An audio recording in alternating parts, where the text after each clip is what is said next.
choses qui peuvent nous enlever le goût à la vie. Un décès tragique ou autre choc, c'est que l'on ne se sente plus à l'abri. On pense que Dieu nous aurait tourné le dos, une injustice telle qu'on en perd même les mots, et qu'on ne sait plus quoi faire, et qu'on ne sait plus qui quoi faire. Ta souffrance le touche, il n'est pas insensible à ta douleur, même si ce qu'il permet te paraît impossible à expliquer. Ce n'est pas qu'il ne te voit pas. Bonjour Africa Wide, c'est Dan Matt. Dan Matt est un chanteur, musicien gospel et en même temps écrivain. Effectivement, on a beaucoup de casquettes, mais pour cette émission, on a décidé de nous limiter à ça. Je parle succinctement de ma carrière musicale. Donc, j'ai commencé comme rappeur dans les années 99-2000. Bon, je faisais du rap séculier. À cette époque-là, on était beaucoup plus en train de se battre pour valoriser notre coin, parce que moi je viens de Tchangou. Il fut un temps où habiter là-bas était assez vu de manière triviale. Donc on se battait, et puis voilà. Et on a fait du chemin. Malheureusement, on n'a pas connu le succès qu'on escomptait. Et en même temps, moi j'ai connu aussi un parcours mêlé de rebondissements et de prise de conscience. C'est en 2011 exactement que finalement j'ai décidé de migrer vers le gospel. Et donc quand j'ai migré, je me suis lancé dans la chanson, parce que j'ai estimé que rester rappeur n'allait pas donner le même impact que si je me mettais à chanter. Parce que moi je me dis la chanson a un petit plus, c'est la mélodie qui a cette facilité de toucher les âmes.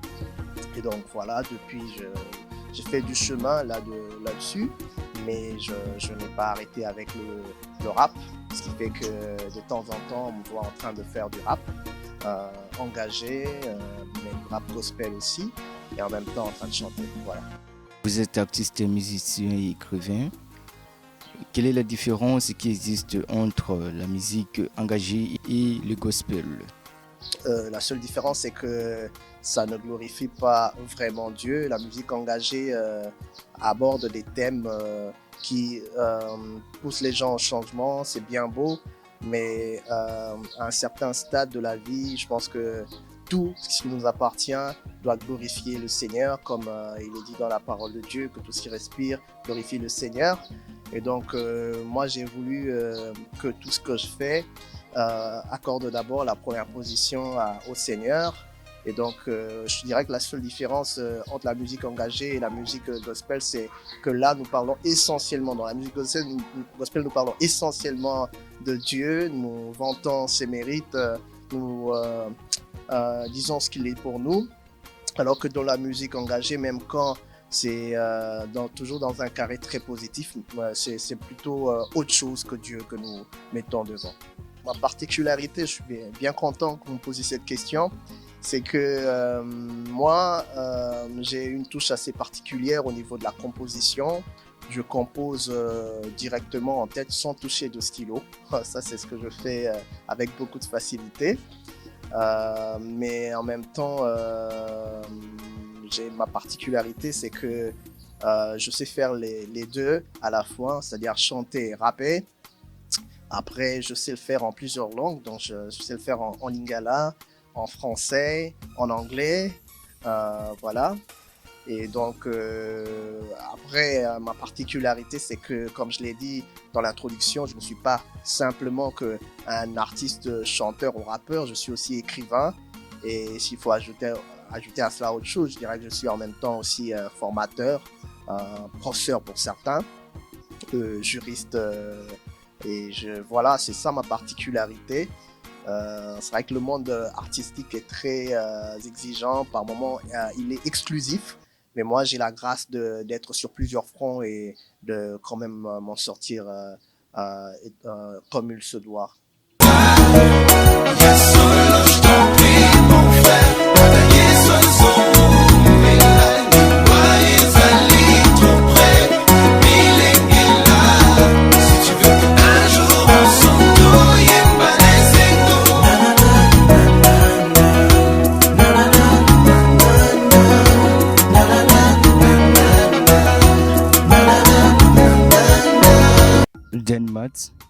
Quelles sont les difficultés et les avantages de votre travail? Merci pour cette question parce que c'est aussi un appel au soutien, en guillemets. La difficulté, c'est justement la médiatisation. C'est depuis très longtemps que nous sommes là. Moi, je suis là depuis les années 99-2000. Et ma première vidéo à la télé, donc j'ai fait ma première figuration dans une vidéo, c'était en 2001. Et donc depuis, c'est pas le talent qui a manqué, mais c'est beaucoup plus le soutien financier. Donc aujourd'hui encore, on n'a toujours pas des personnes qui décident de nous aider à avancer. Donc il n'y a toujours pas de producteurs.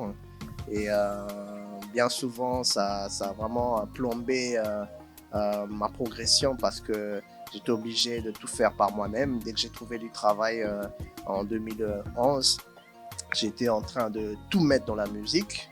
Et quand j'étais bloqué, je disparaissais, quoi, entre guillemets. C'est-à-dire que tu peux lancer un bon morceau, ça fait un mois de promotion, après tu rentres dans les oubliettes parce qu'il faudrait du soutien pour revenir.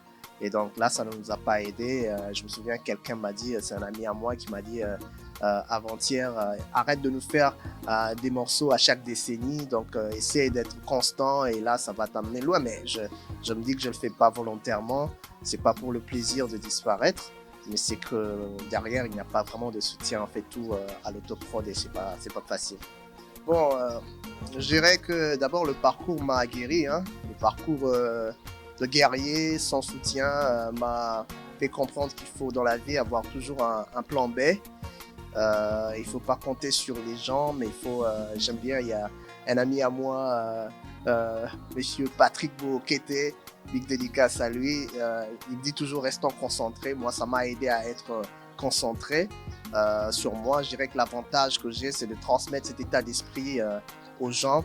Quand on n'a pas réuni les éléments qu'il faut pour faire une lancée très énergique ou très percutante, autant faire avec ce qu'on a et foncer, quoi. Ce qui fait qu'actuellement, petit à petit, au niveau des réseaux sociaux notamment, il y a quand même une visibilité qui fonctionne en fonction de l'énergie que j'ai décidé moi-même de produire. Pour ce qui est de produits écrits, alors on approche 200 chansons saisies. Voilà, pratiquement. C'est vrai que ça dure et ça perdure. Je sais que c'est dur, oui, ça c'est sûr. Mais ne désespère pas, car il te consolera.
Selon vous, est-ce que la musique gospel est-elle rentable au Congo?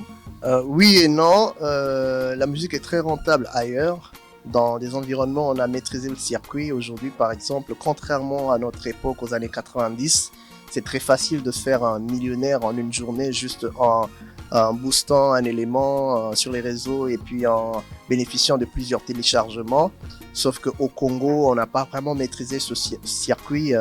Ce qui fait qu'ici, on a plus tendance à dépenser et vraiment à lutter, quoi. à notre niveau, on va dire que nous, on est plus en mode dépense, on ne récolte encore rien et c'est très compliqué. Mais dès que vous avez réuni les éléments qu'il faut, c'est-à-dire un producteur autour de vous, des bons managers, oui, évidemment, parce que les consommateurs sont pléthores, ce qui fait que facilement, lorsqu'on a de l'intérêt sur ce que vous faites, on peut facilement justement le consommer. Donc voilà, ça dépend de l'environnement. Un message à tes abonnés et à la population congolaise. À mes abonnés, je dirais soyez patients et continuez à me faire confiance. Je pense que le peu de ce que j'ai pu poster est très fortifiant et c'est une bénédiction parce que moi je suis vraiment en train de... Je réfléchis toujours en mode évangile. Nous vivons un contexte qui annonce le retour du Seigneur Jésus-Christ. Mes mélodies, mes textes vont dans ce sens-là. Mais ça n'empêche que je reste artistiquement au point. Donc continuez de me faire confiance et bien évidemment soutenez-moi dans vos prières et puis avec vos commentaires bien évidemment. Pour le pays, je voudrais juste nous appeler à une prise de conscience, qu'on arrête vraiment de s'enliser dans tout ce qu'il y a comme bêtises et distractions.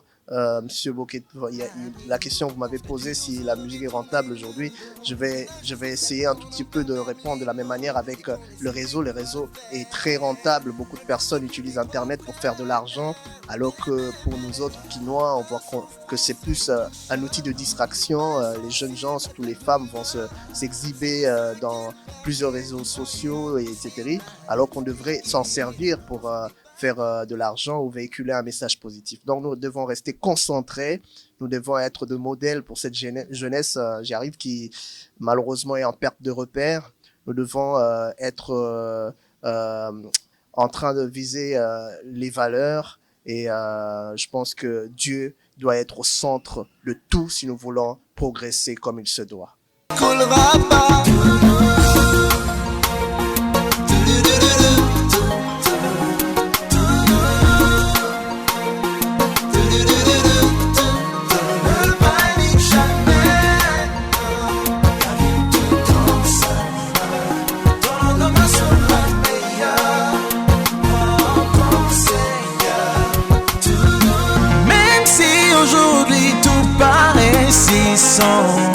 N'oublie jamais de garder ton regard fixé vers Sion. Il voudrait te faire du bien, c'est Dieu est si bon. Mais il veut que tu le cherches d'abord et lui s'occupera d'assurer tes abords. Que ta souffrance le touche, il n'est pas sensible à ta douleur. Même si ce qu'il permet te paraît impossible à expliquer. Ce n'est pas qu'il ne te voit pas, son silence ne dit pas qu'il se plaît à ça. Même si l'orage fait rage, lui dans la mare, sois sûr que tu ne couleras pas.